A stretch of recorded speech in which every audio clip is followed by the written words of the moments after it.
আসসালামু আলাইকুম প্রিয় শিক্ষার্থী ভাই বোনেরা, এই ভিডিওতে আলোচনা করব প্রাইমারি শিক্ষা নিয়োগ পরীক্ষা বাতিল হতে পারে কি না, সেই বিষয়ের সাথে কেন বাতিল হবে কেন হবে না, বাতিল হলে লাভ কাদের লস কাদের।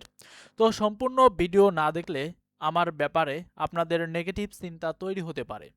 সো আপনাদের কাছে অনুরোধ থাকবে সম্পূর্ণ ভিডিওটি দেখে মন্তব্য করার জন্য, না হলে স্কিপ করতে পারেন, সমস্যা নেই। তো চলুন আমরা ভিডিওটি শুরু করি। আলোচিত এই প্রাইমারি যে পরীক্ষাটি হলো প্রশ্ন ফাঁস বা কেন্দ্রে জালিয়াতি বা ডিভাইস পার্টি অথবা রুম কন্ট্রাক্ট বা পরীক্ষার হলে গিয়ে উত্তর বলে দিয়ে আসা, এই বিভিন্ন ধরনের কাহিনী কিন্তু ঘটে আছে। তো এই ধরনের বিভিন্ন সমস্যা কিন্তু সামনে আরও আসছে। গতকাল অধিদপ্তর ঘেরাও করেছিল এবং সবাই বলতেছিল পরীক্ষা বাতিল চাই, অথবা যা হয়েছে সাথে আবার লিখিত পরীক্ষা নেওয়া হোক। সো আমি এবং আমার শিক্ষক মণ্ডলীর সিদ্ধান্তে এ সকল বিষয়ে আপনাদেরকে কিছু জানাতে চাই। তা হলো, প্রথমত প্রশ্ন ফাঁসের বিষয়তে আসি। প্রশ্ন ফাঁস প্রত্যেক বছরই হয়। কিভাবে হয়? কয়েকটা করে গ্রুপ থাকে, অর্থাৎ এটা কিন্তু সারা দেশেই থাকে, কয়েকটা গ্রুপ ছড়িয়ে ছিটিয়ে সারা দেশে সব জেলাতেই প্রায় আছে। মনে করেন যে এই প্রশ্ন তো মূলত একটা জায়গা থেকেই ফাঁস হয়, সারা দেশের কয়েকটি গ্রুপের মধ্যে।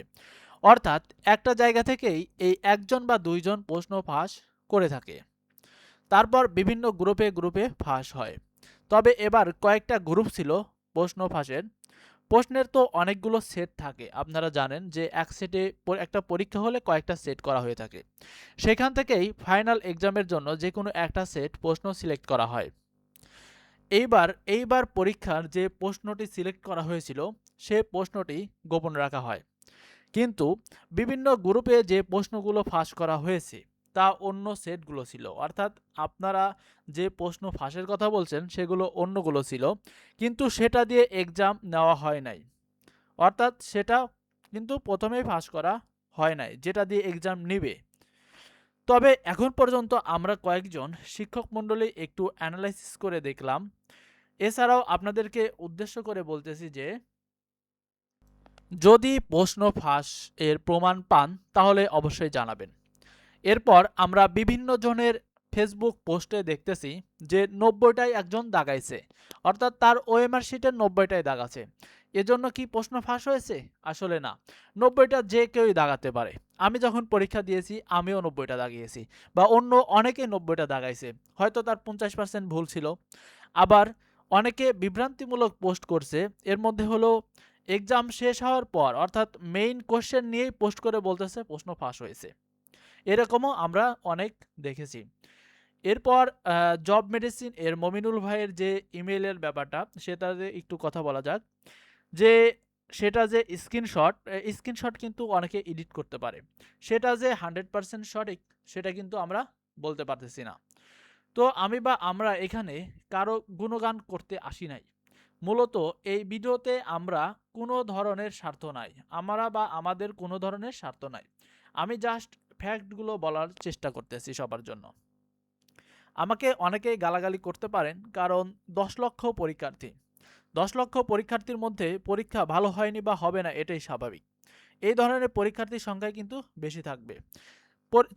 চাকরি হবে মাত্র ১১,০০০, বা এর মধ্যে যারা চাকরি করবেন না সব মিলে হয়তো ১৫-২০,০০০ হবে, কিন্তু পরীক্ষার্থী কত? ১০ লক্ষ। তাহলে কি এরকম পরীক্ষার্থীর সংখ্যাই বেশি হবে যাদের চাকরি হবে না। পরীক্ষা বাতিল হবে বা কেন হবে সে বিষয়ে বেশি কিছু বলতে চাই না, তবে ফ্যাক্টগুলো বলতে চাই, সেগুলো আপনারা মনোযোগ দিয়ে শুনলে অবশ্যই বুঝতে পারবেন। যে প্রশ্ন ফাঁস করার জন্য যে কোটি কোটি টাকা ডিল করেছে, অর্থাৎ এই প্রশ্ন ফাঁস করার জন্য যে কোটি কোটি টাকা ডিল করেছে সেটি কিন্তু এবার এই পরীক্ষায় করতে পারেনি, কারণ প্রশ্ন ফাঁস করতে পারেনি। তাই তারা এই আন্দোলনেও কেউ বেগবান করার জন্য মিডিয়ার কাছেও কিন্তু এটি তুলে ধরতে চাচ্ছে যে প্রশ্ন ফাঁস করা হয়েছে। অর্থাৎ তারা কিন্তু বলতে চাচ্ছে যে প্রশ্ন ফাঁস করা হয়েছে। আমি আমি নিজের মতামত বলছি যে এখনও প্রশ্ন ফাঁস করা হয়েছে কিনা এটার কিন্তু প্রমাণ আমাদের হাতে এখনও পাইনি। সো আপনারা ভিডিওটি শেষ পর্যন্ত দেখলে আমার কথাগুলো 100% বুঝতে পারবেন।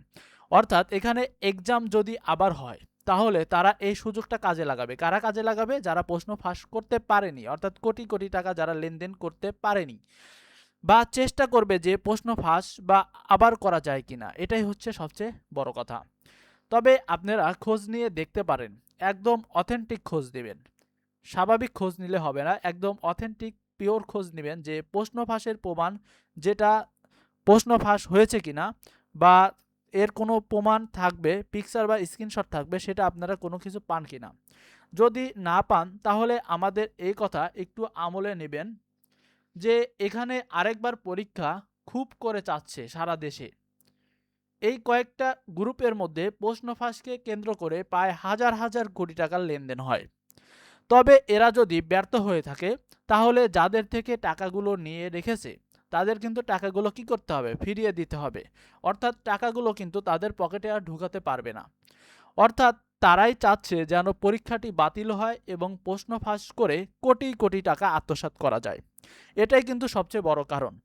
তবে যদি এই পরীক্ষাটি প্রশ্ন ফাঁস করে পরীক্ষাটি নিতে পারে তাহলে পরীক্ষা অথরিটি বা বুয়েটের জন্য বড় সফলতা ছিল কিন্তু এটি। এখন আসা যাক বাকি বিষয়গুলো নিয়ে, যে ডিভাইস, সারা দেশে কিন্তু ডিভাইস একটি আতঙ্কের নাম হয়ে দাঁড়িয়েছে।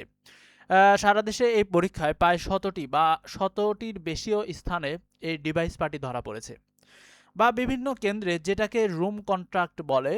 আমি বাংলা কথা বলবো এখন, যে রুম চুক্তি করে যেখানে পরীক্ষা দেবে, বা অনেক নেতাকর্মী দিয়ে বলে দেয়, বা পাওয়ার টাওয়ার থাকলে, এই বিষয়টি কিন্তু মিডিয়াতে এসেছে, আমরা দেখেছি। এটা আমার কিন্তু মন গড়া কথা নয়, আমরা মিডিয়াতে দেখেছি এবং এর প্রমাণও মিলেছে। তো আবার যদি এই পরীক্ষাটি হয় সারা দেশে ৬১ জেলা এবং উপজেলা অর্থাৎ রুরাল এলাকাতেও, তাহলে এই ঘটে যাওয়া কর্মকাণ্ড আবার যে ঘটবে না তার কি প্রমাণ আছে বা কোনো গ্যারান্টি আছে? আপনারা বলতে পারেন, বলুন। এখানেই আমি দেখলাম যে আপনার দিনাজপুর, অর্থাৎ হ্যাঁ সম্ভবত দিনাজপুরেই একটা পরীক্ষা হলে গিয়ে উত্তর বলে দিয়ে আসছে। তবে এই রুমের শিক্ষার্থীদের উচিত ছিল যে ওই পরীক্ষা শেষ করে, পরীক্ষা কিন্তু বাদ দিয়ে না, যে তাকে মার্ক করে রাখবেন আগে থেকে, যে কাকে উত্তর বলে দিয়ে গেল বা কে ডিভাইস পার্টি হিসেবে ব্যবহার করছে। পরীক্ষা দিয়ে তাকে মার্ক করার পরে তাকে কি করবেন? যে একটা উত্তম মাধ্যম দিবেন। অর্থাৎ তাকে মার্ক করে রেখে পরীক্ষা শেষে একটা উত্তম মাধ্যম দেওয়া, বা গণপিটুনি বা গণধুলাই যেটাই বলুন, তাকে দিতে হবে। কারণ এই সারা দেশের জনগণ যাতে সেটা জানতে পারে বা দেখতে পারে এবং উপলব্ধি করতে পারে যে অন্যায়কারীকে বাংলাদেশের মানুষ আর সহ্য করবে না। তো এরকম দেখেছেন, পরীক্ষা শেষ করে অবশ্যই প্রতিবাদ করা। আর একটা গুরুত্বপূর্ণ বিষয় হলো যে কানে ডিভাইস নিয়ে পরীক্ষাগুলো যে দেয় তা আগে থেকে চলছে, তবে এখন বেশিরভাগই ধরা পড়ছে। আর যারাই ধরে পড়ে নাই তারা কিন্তু সামনের যে এক্সামগুলোতে আর হবে বা সেগুলোতে যে থাকবে না, অর্থাৎ ওরা কখনো মানুষই হবে না। এবং আরেকটা বিষয় হলো যে যে কিছু রাজনৈতিক বিষয় এখানে চলে আসে, যে এখন যদি পরীক্ষাটি বাতিল করা হয় তাহলে নির্বাচনের আগে কিন্তু এই পরীক্ষাটি আর হবে না। অর্থাৎ নির্বাচনে পরে পরীক্ষা হবে। তখন কিন্তু রাজনৈতিক ফায়দার যে সেবা, সেখানে কিন্তু তারা এটা ব্যবহার করবে, অর্থাৎ দলের প্রভাব খাটিয়ে। তবে আবার এখানে কোচিং বাণিজ্যেরও একটা বিষয় থেকেই যায়। বিষয়টি খারাপ শোনা গেলেও আমি বলবো, কারণ এখানে যারা বড় বড় কোর্স বিক্রেতা আছেন, আপনারা জানেন যে এই কথাগুলো খারাপ শোনা গেলেও এটাই সত্যি যে প্রাইমারি এবং নিবন্ধন, এখানে অনেক স্টুডেন্ট এবং অনেক ছাত্রছাত্রী কোর্সে ভর্তি হয়। এখানে তারা মোটা অঙ্কের টাকা ইনকাম করে থাকে, এটা খুব সহজেই। সো তারাও চাচ্ছে যে পরীক্ষাটি বাতিল হোক। তবে আমি বলবো এখানে আমরা শিক্ষক মণ্ডলী আছেন, তারাও অনেক ঘাটাঘাটি করেছে এবং আমিও অনেক মিডিয়া পেজ, অনলাইন অনেক কিছুই ঘাটাঘাটি করে দেখেছি বা জানতে পারলাম। এ পর্যন্ত এক কথায় সলিড প্রমাণ আমি কিন্তু এই প্রশ্ন ফাঁসের পাই নাই। এই এক্সামের কোনো প্রমাণই আমি পাই নাই। তো আপনারা যদি এর প্রমাণ পেয়ে থাকেন তাহলে আমি অবশ্যই চাইবো পরীক্ষাটি বাতিল হোক। অবশ্যই আমি চাইবো পরীক্ষাটি বাতিল হোক। জুলাই ২৪ পরবর্তী এই দেশে দুর্নীতিদের কোনো জায়গা দেওয়া যাবে না, এবং বা তাদের জন্য কোনো জায়গা এই বাংলাদেশের মাটিতে হতে পারে না। আর যদি প্রশ্ন ফাঁস না হয় তাহলে যারা প্রশ্ন ফাঁস করে তাদেরকে আবার এই সুযোগ না দেওয়াই ভালো হবে বলে আমি মনে করি। এখানে প্রশ্ন ফাঁস না হলে তারা কিন্তু অবশ্যই ব্যর্থ হয়েছে এবং তাদের যে কোটি কোটি টাকার সিন্ডিকেট বিজনেস আছে তা কিন্তু ধসে পড়বে। সাথে রাজনৈতিক গ্রুপ যে সুবিধা নিতে চাচ্ছে তাও যেন আর না পায়, এটাও কিন্তু একটা ব্যাপার থেকে যায়। আর কোচিংয়ের ব্যাপার বললাম, এর ব্যাপারটাও সত্য, কিন্তু বলার জন্য আমি দুঃখিত। এছাড়াও এখানে আমার কথাগুলো কারো কাছে যৌক্তিক মনে হতে পারে, আবার কারো কাছে অযৌক্তিকও মনে হতে পারে। তবে গভর্নমেন্ট জব করার সাথে এখানে আমার কোনো ধরনের স্বার্থ নেই। যদিও আমি টিচার হিসেবে বলছি, যে গভর্নমেন্ট জব টিচার হিসেবে বলছি, এখানে আমার কোনো ধরনের স্বার্থ নেই। এখানে আমি মূলত বিশ্লেষণ করে ফ্যাক্টগুলো বললাম, বাকি জিনিসগুলো আপনারা যাচাই করে নেবেন।